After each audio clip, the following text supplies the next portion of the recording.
Good morning, ACF. This morning we find ourselves in Hebrews 2:18. It says, "For since he himself has suffered when he was tempted, he is able to help those who are tempted."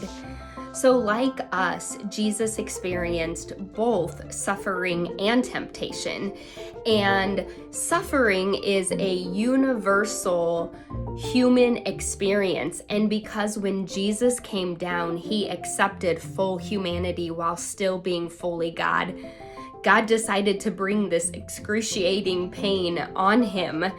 And I want to take just a few minutes. I'm going to do a lot of reading this morning, and I'm really sorry, but this is a quote by a British pastor named John R.W. Stott, and it is so good. So I don't know, maybe sit back and just close your eyes and listen to it, but I just really wanted to share it with you guys this morning.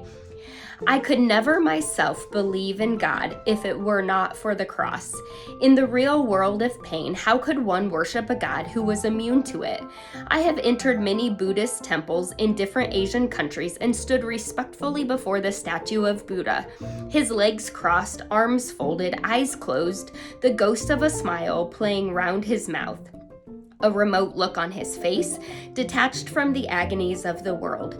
But each time, after a while, I had to turn away, and in imagination, I have turned instead to that lonely, twisted, tortured figure on the cross, nails through hands and feet, back lacerated, limbs wrenched, brow bleeding from thorn pricks, mouth dry and intolerably thirsty, plunged in God-forsake darkness.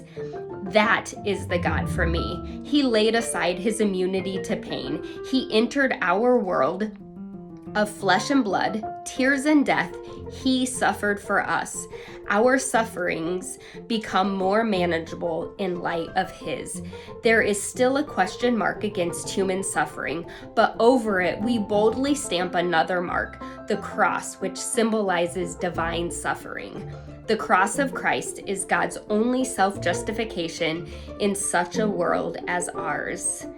So in the same way, it can be said that Jesus experienced temptations just like we experience temptations.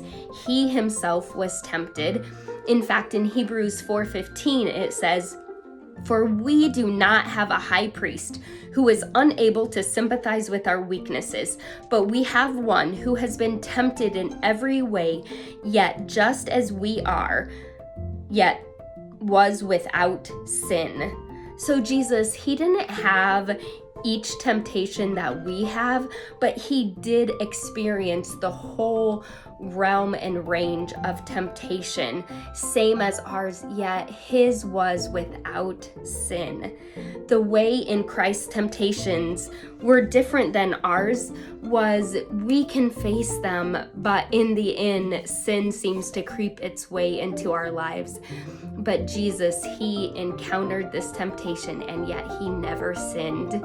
And so let's be thankful for how Jesus loved us so much that not only did he give up being fully God to come down here and sacrifice his life for us, but he encountered all of the same temptations that we do.